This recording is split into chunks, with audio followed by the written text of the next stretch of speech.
That is really part of the reasons that we stepped in as a church and became a part of Matt's ministry. And so we thank you so much for his godly legacy that he has. Lord bless he and Tiffany. Pray that their time with us today will be an encouragement. We ask all this in Christ's name. Amen. Brother Matt, it's all yours. Well, it's great to be with you this morning. First thing I'll mention is I'm very thankful that this is down here and not up there. If any of you saw on Sunday night, I was at a church and I had to go upstairs to give my presentation, and I fell on the way up. Thank you for laughing. If you said, "Oh," some of you are so kind, and you're like, "Oh no." No, you should be laughing. All right. The only thing that was hurt was my pride, and my brother was on the front row, and my first thought was, my brother is going to mock me forever. My mom and dad were there as well, and right when it happened, my mom leaned over to my dad, and she goes, "Joe Biden." I was like, "Thanks, Mom. Thanks a lot." So we've had a good laugh about that. Actually, a couple of the pastoral staff were already asking if I needed some assistance to get up here afterward. But hopefully, now if I do it twice in a row, maybe I will go get a checkup, okay? But it's great to be with you. And we are actually in the U.S. because of a couple of family occasions. We had a daughter get married on May 24th. I did that wedding, and then we have another daughter getting married 2 weeks from yesterday on June 21st. So the main reason we are back is 2 weddings, which we're very thankful for the 2 young men. The 2 guys that are marrying my 2 daughters are actually best friends, which is kind of fun, kind of cool. And so we're back for that, but are also trying to visit some churches while we are here and enjoying being able to do that.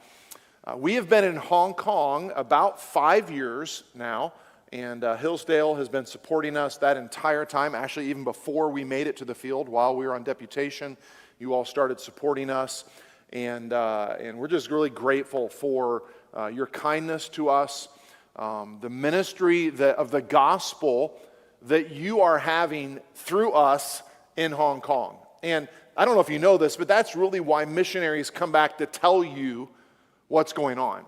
It's not so that you can be like, we want to make sure that you're doing what you're supposed to be doing. I mean, that's a part of it, okay?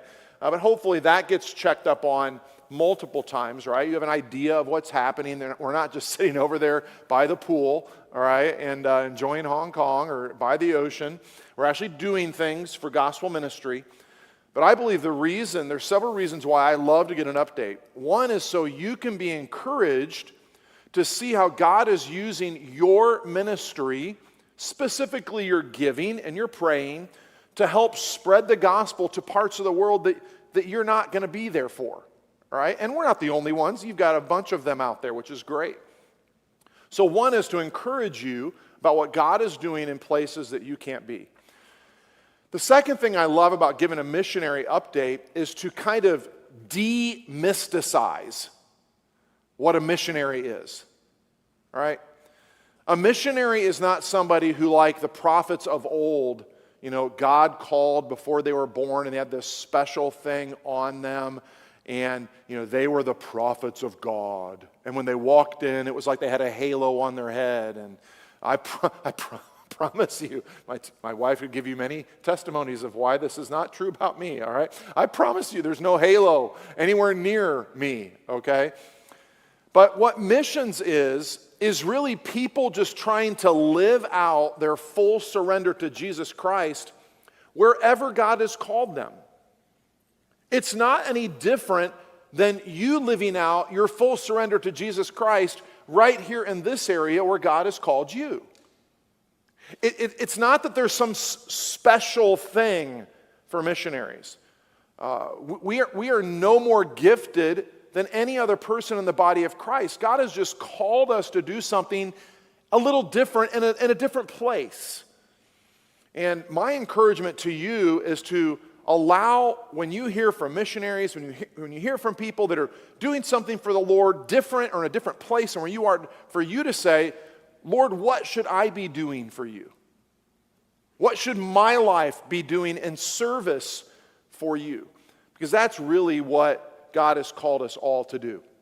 And then the third thing, so encouraging, demysticizing missions, all right? That it's not some, crazy otherworldly thing. It's just normal Christian service lived out in a different place. And then the third thing I love to do is to challenge people and say, why not you? Maybe God would have you take your family, maybe you're not even a family yet, teenagers, all right? Some of you are really excited about someday having a family, all right? Patience. I have a son who just finished his freshman year at Maranatha, and I keep telling him, patience, my son, patience, all right? Sees all his siblings getting married, and he's like, I'm next. It's like, no, not yet. But one day, as God gives you a family, maybe God would have you consider taking what you're doing in service for the Lord somewhere other than the U.S. It doesn't even have to be in necessarily a pastoral or Bible teaching role directly. Do you know, at least in Hong Kong, and I would think it would be this way in many other places around the world, you could take your work, whatever it is, and just say, you know what, Lord, if you would have me work somewhere other than the U.S., I'll go take my normal work, go live there, and help out a church somewhere around the world that doesn't have a whole lot of people there to help serve. And you would be a huge blessing. Of course, you could do that right here in the U.S., right? You could find, and what I'm trying to encourage people to do is to, as Jesus said, get your heads up, look, see the fields that are white to harvest, and consider.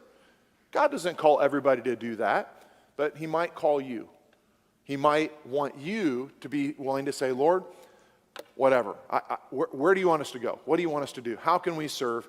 How can we be a blessing? So we've been in Hong Kong for about 5 years. Hong Kong is a city of about 8 million people. As Pastor already mentioned, Hong Kong is not technically, how do I say this? Hong Kong is labeled as a SAR, S-A-R, a special administrative region. In 1997, it was given back to China from Great Britain under a one country, two systems kind of slogan. And so while Hong Kong is a part of China, it's also kind of a separate system, but becoming less of a separate system, if that makes sense, if I can put it that way. So we've been there about 5 years. It looks like New York City as far as the size of it, as far as skyscrapers, as far as a downtown area. But I tell people it's a New York City that is cleaner and safer. All right, because in Hong Kong, it's not all clean, all right, but at least on the subway, there's not stuff everywhere, and you don't have to worry about somebody pulling a gun on you or even a knife usually. There's crime, but not at the level that in New York. So we enjoy where we are. We love the ministry there, and there is a lot of possibilities to go on there. Let me show you one verse. Go to your Bibles in Romans chapter 15.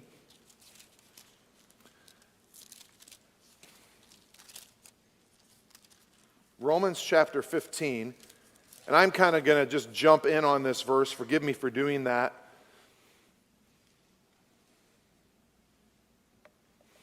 Romans chapter 15, verse 20. Romans 15, verse 20. I love Paul's statement here, and this isn't necessarily a direct missions statement, but he's making a point here about what he's trying to be careful to do and not to do. He says in verse 20, "Yea, so I have strived to preach the gospel not where Christ was named, lest I should build on another man's foundation." Now, as Pastor Smith already mentioned, I spent 20 years of my life working at the Wilds Christian Camp. And some of you that'll be there next week, if you get up there and you're enjoying the week and you're enjoying the games and you look over and you're like, was that guy just at our church? Yes, I will be there for a little bit of the week, this next week, kind of in and out. My son-in-law and my daughter and two of my grandkids will be there. All right, so we're going to be up helping them a little bit with their grant. So if you see me around and you're like, something's going wrong, I feel like that guy was just at our church. Yes, I'll be up there for a couple days. So I was there at the Wilds for 20 years, preaching and teaching people, youth mainly, that have a lot of gospel witness. And now it is my privilege for the last 5 years, and for however many years the Lord has me in Hong Kong, to kind of do what Paul is talking about here, where I am really sharing the gospel and preaching the gospel where Christ has not been named much. There is definitely a gospel witness in Hong Kong, which I believe there is in most places around the world. There's some, not all places, but most. But in Hong Kong, there has been a gospel witness, but we remind ourselves many times, if we were not doing what we're doing, most likely nobody would be doing it. In other words, there's not like the next person to kind of step in and, hey, I'm going to teach Sunday school for these 6 weeks, and then somebody else will take it for the next 6 weeks. It just doesn't work that way. And so there is a joy and a little bit of a compulsion to realize, you know what, we're doing this, and if we aren't, probably nobody is going to. And so I love the joy of serving the Lord in that way. And it may be something that God would have you consider. I've often said, if a faithful family from a church here in the U.S. stepped into our church, I really don't care. You may think you don't have many gifts or anything. You're like, oh, Pastor Matt, I wouldn't be able to sing. If you're just a faithful family in the church, and you step into our church in Hong Kong, it would just be like, you would be such a blessing in a church like that. Pastors over here going, are you stealing families from my church, Pastor Matt? Maybe, no. And it's not even about Hong Kong, really. It's just saying there are places around the world, and even in the U.S., where they're not sure who's going to play the piano on Sunday, where they're not sure who's going to be there to teach Sunday school, where they're sending out a sign-up sheet, and it's like, will we have anybody sign up? And I grew up in a big church. Hillsdale is a pretty good-sized church. I'm staying in Greenville right now, okay? And I'm like, man, we need like a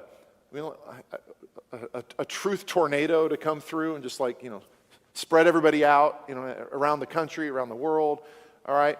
I just feel part of the ministry of the missionary is to encourage people to consider what God may have them do. To consider. We become very comfortable, myself included. And part of the ministry that we see of the apostles and the disciples is that they were just willing to be inconvenienced and uncomfortable if that's what God wanted them to do to spread the gospel. So I'll leave that there, and let's talk a little bit about Hong Kong. I put this up here so you can see just a general idea. We are in a really, really, really tiny spot there. Maybe you can barely see it. But I also wanted you to see the part of the world that we are in, because God is allowing us by His grace to serve in Hong Kong, but also to minister in a lot of the areas nearby. We have been multiple times into Singapore to do family camps, to speak at churches. We've been into Malaysia to do the same thing. Tiffany and I were in Laos, which the first time I got asked to go to Laos, Pastor, I didn't even know where it was. Somebody was like, hey, can you come to Laos? I was like, sure. Where is this place? It's right between Vietnam and Thailand. I've now been there a couple times, so I at least know where it is on the map. Was able to do a missionary kids camp in Thailand. Been to the Philippines even since January. I've been there 3 times. So just being able to be close by. There's a missionary in Indonesia that has reached out that wants me to come do a parenting conference for that. It's just things like that. That when you're on this side of the world, thinking about that kind of a trip, the jet lag, all of that, it is a weighty thing. I mean, half of your trip often is just the travel. But because we're there, a flight to Manila in the Philippines is a 2-hour flight. Flight to Singapore is a 4-hour flight. And so it took us about 4 hours to fly from Greenville here to Tampa. So in about that span, I can get to a good part of these countries and be able to be a help, whether it's in conferences or camps or speaking to churches, and we've had a privilege of doing some of those kinds of things. This is a zoom in on Hong Kong, and we are, yes, very close to mainland China. We actually have a family We have a Singaporean family that lives in mainland China that comes to our church almost every Sunday. So Shenzhen, which is a city of about 12 million people, is right across the border from Hong Kong. So they ride the train in and then take a bus, I think it is, to our church. Tiffany and I live here on Lantau Island, which is near the airport. Maybe you can see that. Yeah, it's pretty big up there. You can see that airplane up there. We're very close to the airport. And then our church is on Hong Kong Island, which is about an hour and 5 minutes by public transportation. You say, well, those are islands, so what do you mean by public transportation? You can take a bus. It's a little longer by bus just because of traffic. But we have a really good subway system, and yes, it does go under the water and crossing over. You see where Kowloon is to Hong Kong. It goes under Victoria Harbor there. And so we can get there in about an hour and 5 minutes.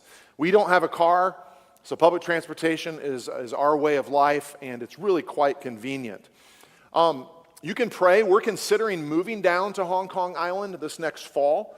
We've lived on Lantau Island for about 5 years now, and now that it's just Tiffany and me, it's just the two of us, we can live in a little bit smaller place. We are right now in 850 square feet. Our apartment is 850 square feet. At the Wilds, I think my house was 3,000 square feet, 1,500 on one level, and then 1,500 in the basement. So we have 850 square feet, and we are paying $3,000 US a month for that space. So that will give you a little idea of cost. Hong Kong has been the number one ranked highest cost of living for housing in the world. It's been many years running. I've lost track of how many years running. So it's quite expensive, but we think if we downsize, because we don't need as much space now. We have 3 bedrooms right now, small bedrooms, but they're 3. Downsize, we can hopefully keep about the same cost for rent and live closer to the church on Hong Kong Island, which would be really nice. This is where we live right now. That's the apartment complex we live in. There are 9 blocks, 9 towers of 48 floors with 6. How many flats on each floor? A, B, C, D, E, F, G, H. 8. There are 8 on each floor. I was right the first time. We are on the 8th floor of our apartment complex. And that picture on the right, we went for a walk to kind of an overlook close by in our area. I just snapped that one Sunday afternoon, and it's a really beautiful area that we get to live in. And a lot of people don't realize how many mountains are in Hong Kong. It's great hiking, beautiful place. This is our church. And remember, this is about an hour from where we live. We are on the 25th floor of a building in the city, the little district called Wan Chai on Hong Kong Island. And we have about 115 people there most Sundays. They've already had their services there. It is 9:45 here, so it's 9:45 in the evening on Sunday night there in Hong Kong. And thankful for our church family. We have a very diverse church family. We have Hong Kongers, we have mainland Chinese, we have Singaporeans, Koreans, Filipinos, Russians, Indian, South African, Australian. I usually forget somebody. Did I miss anybody that you were thinking? Japanese, okay. Just real smattering. Matter of fact, I was reading in my Bible just the other day about, in Psalms, just talking about declare his glory among the heathen, among the nations. All right? I was like, we are getting an opportunity to do that, and thankful for that. This last Christmas, my whole family came to Hong Kong. I have a daughter and her husband. They are at a church in Kentucky where he's the assistant pastor.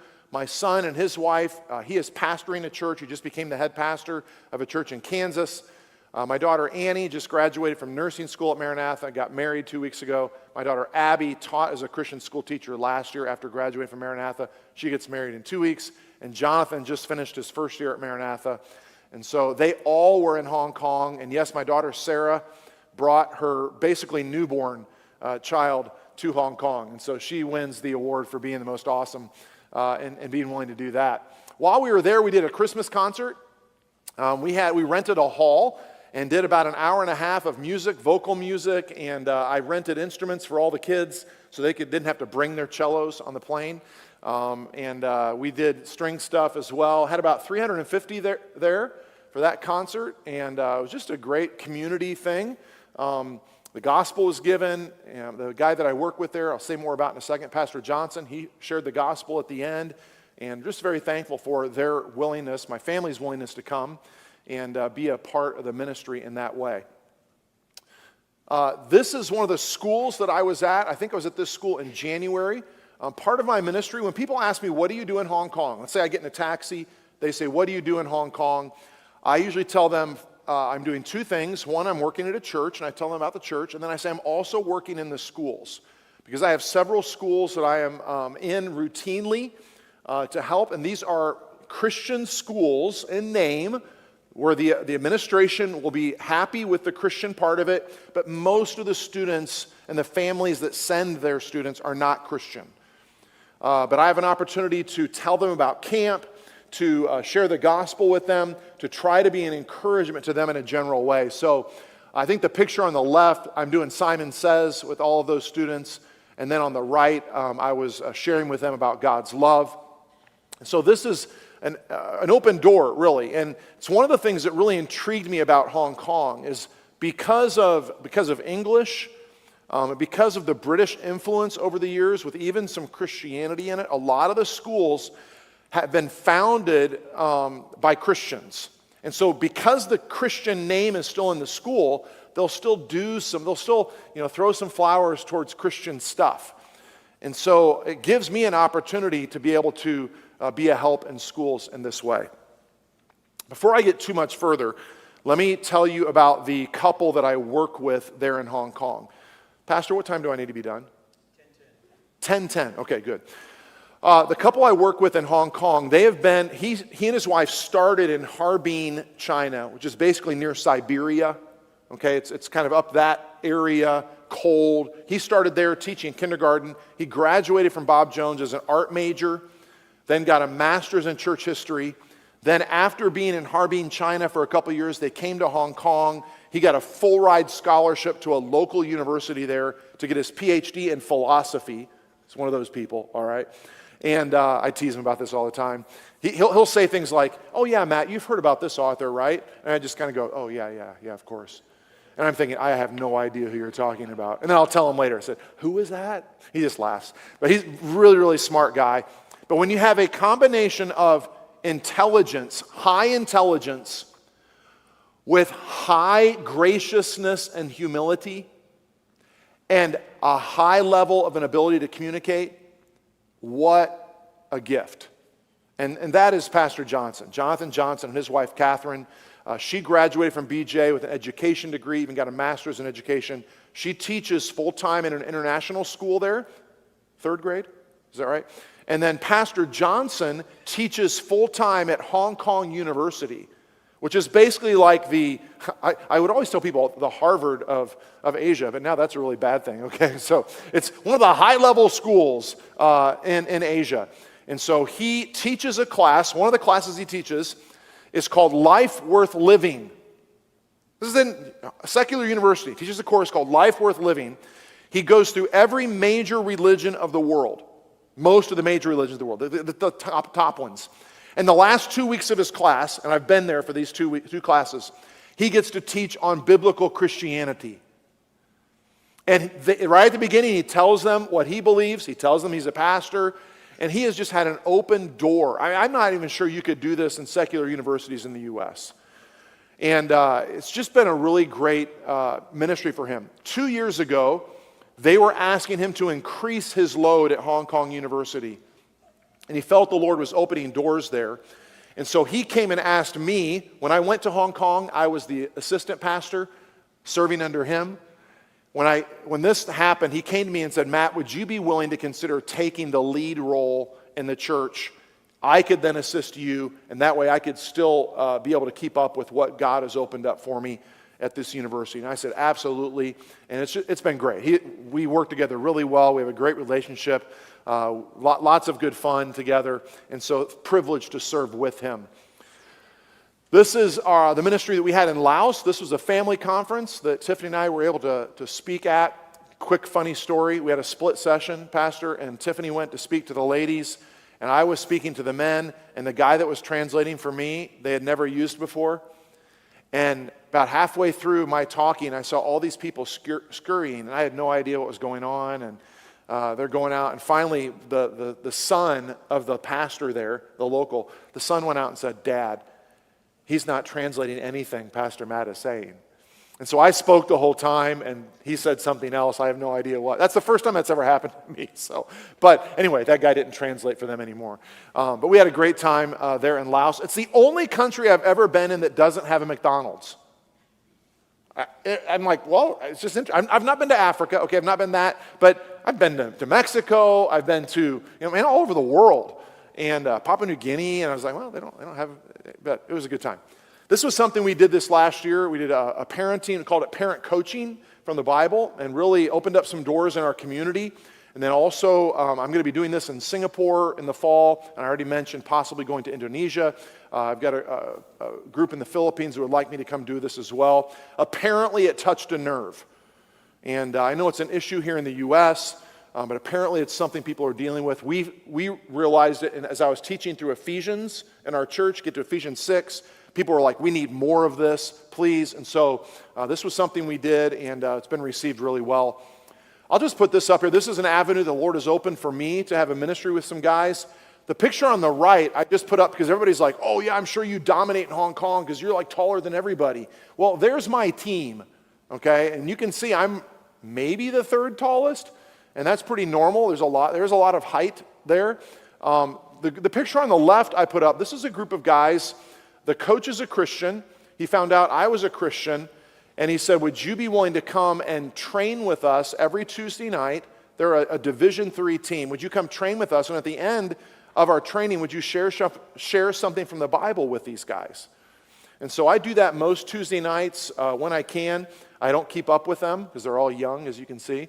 But we have a lot of fun, and then I get a chance to share from God's Word. And actually, Maranatha's basketball team is coming to Hong Kong this summer to help with our basketball camp. We're going to do some friendly matches as well. So they're going to play these guys, and these guys will probably beat them, I'm guessing. All right. I watched Jonathan's team this last year, so I think these guys will beat them.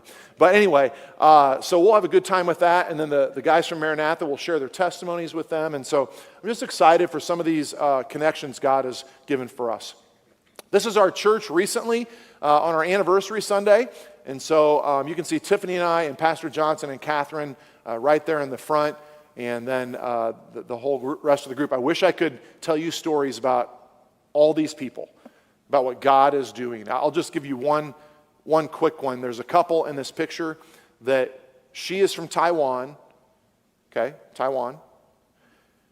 He is from China, okay, and his parents are fairly high up in the CCP. Okay, so you're Taiwan, China, they married. It's just fun, all right? There's just all these kind of fun stories about what God is. Most of these people are first-generation Christians. So most of them, their family, their parents are not believers. They're trying to reach their parents, and it's a joy to be able to serve with these people. These are three guys that not only do I meet with most weeks, we text just about every day. We share with each other what we're reading in our Bible. These three guys, all three of them, their lives were almost completely destroyed because of alcohol or drug addiction.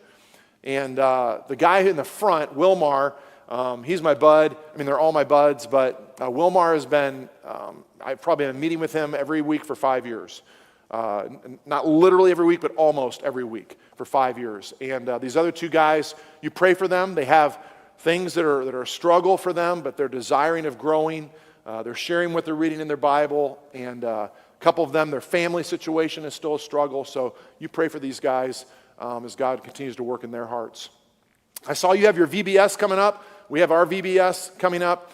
Matter of fact, talking about demysticizing missions, do you realize that most of what your church is doing here in Tampa, whether it's in a service or even in some of the outreach things you're trying to do, it's very similar to what we're doing in Hong Kong. Do you realize that singing and preaching and offering and the Lord's table and prayer and scripture reading that are a part of your services, that's because the Bible tells us that's what should be a part of our services. And so whether it's Hong Kong or Tampa, those same things are going on. I was listening to Brother Steve talk to the choir, and he was like, man, there's too much R. And I was like, I tell my choir that all the time.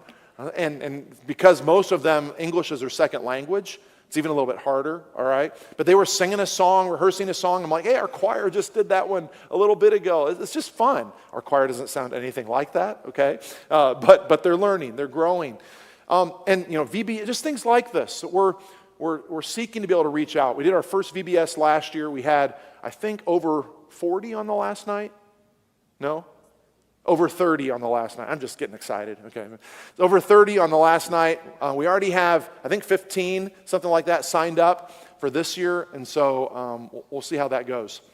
This is the basketball camp that we're doing. In case you're wondering, the one on the left, you probably can't read, although there may be some people in here that can read that. But this was our advertisement for our camp.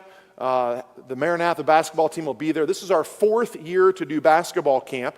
That $500 is not U.S., okay? That's Hong Kong, which is about 65 U.S. dollars. It's 4 days of camp. It's not overnight.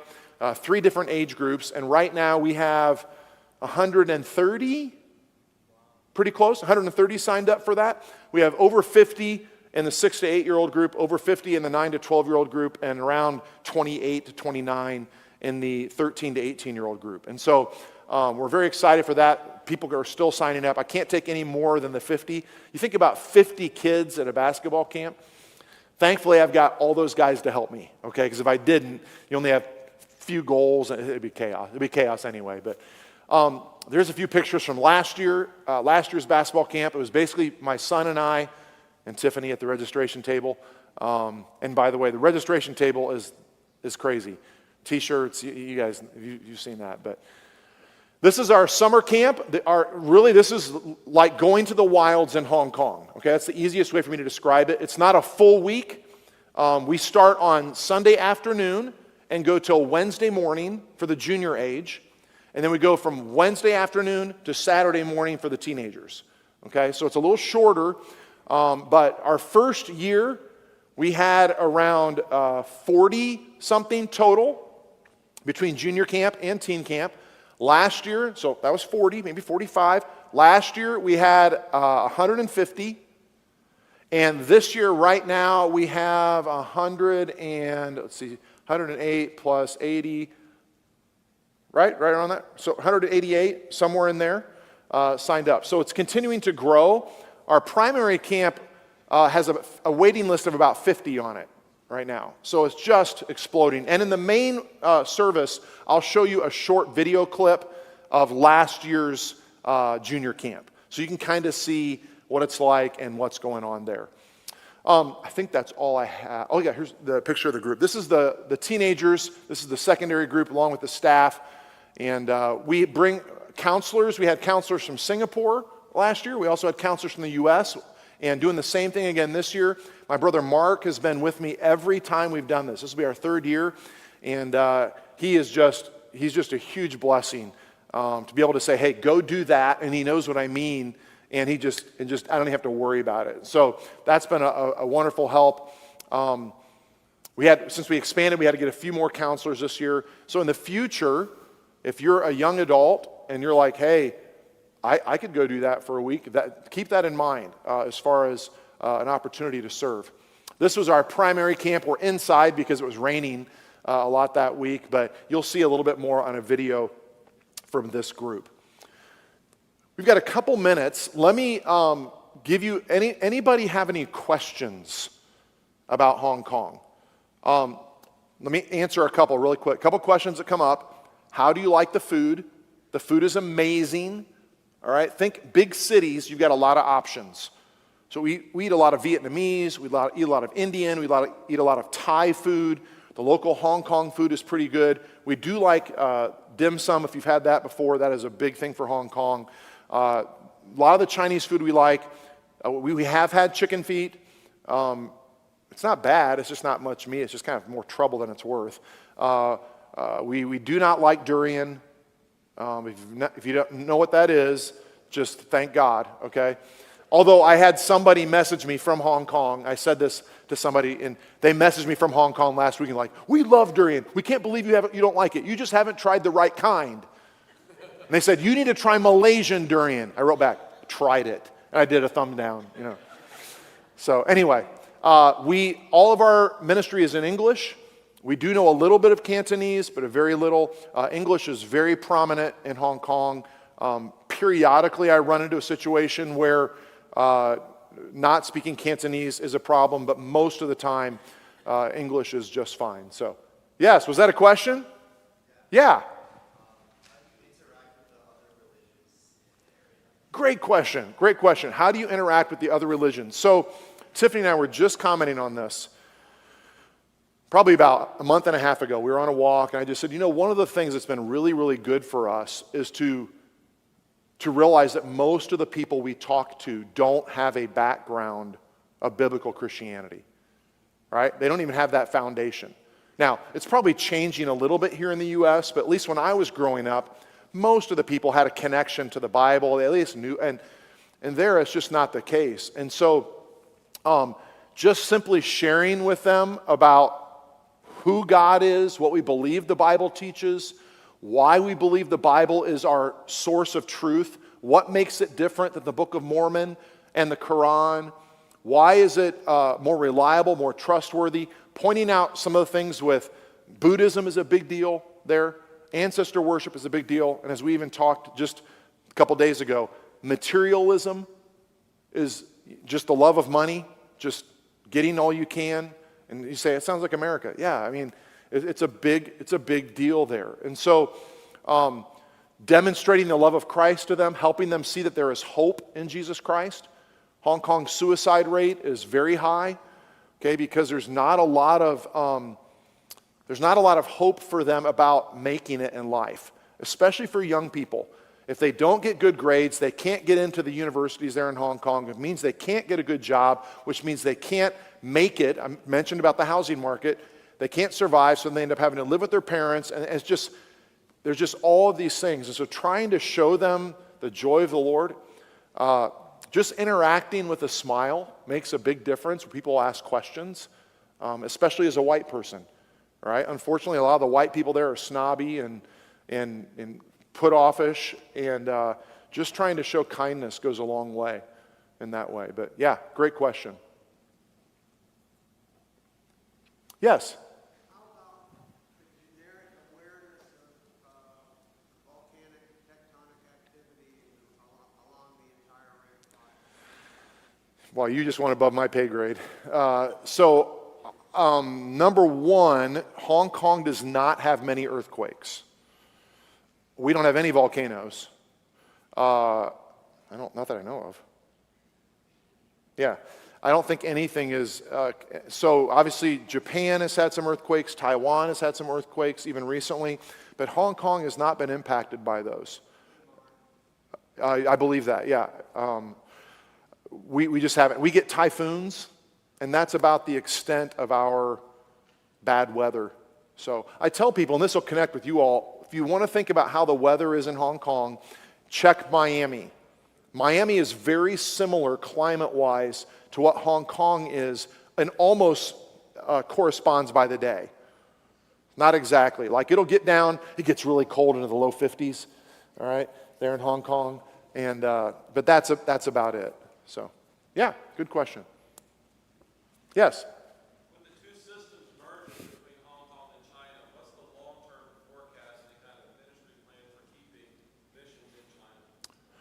Are we live streamed?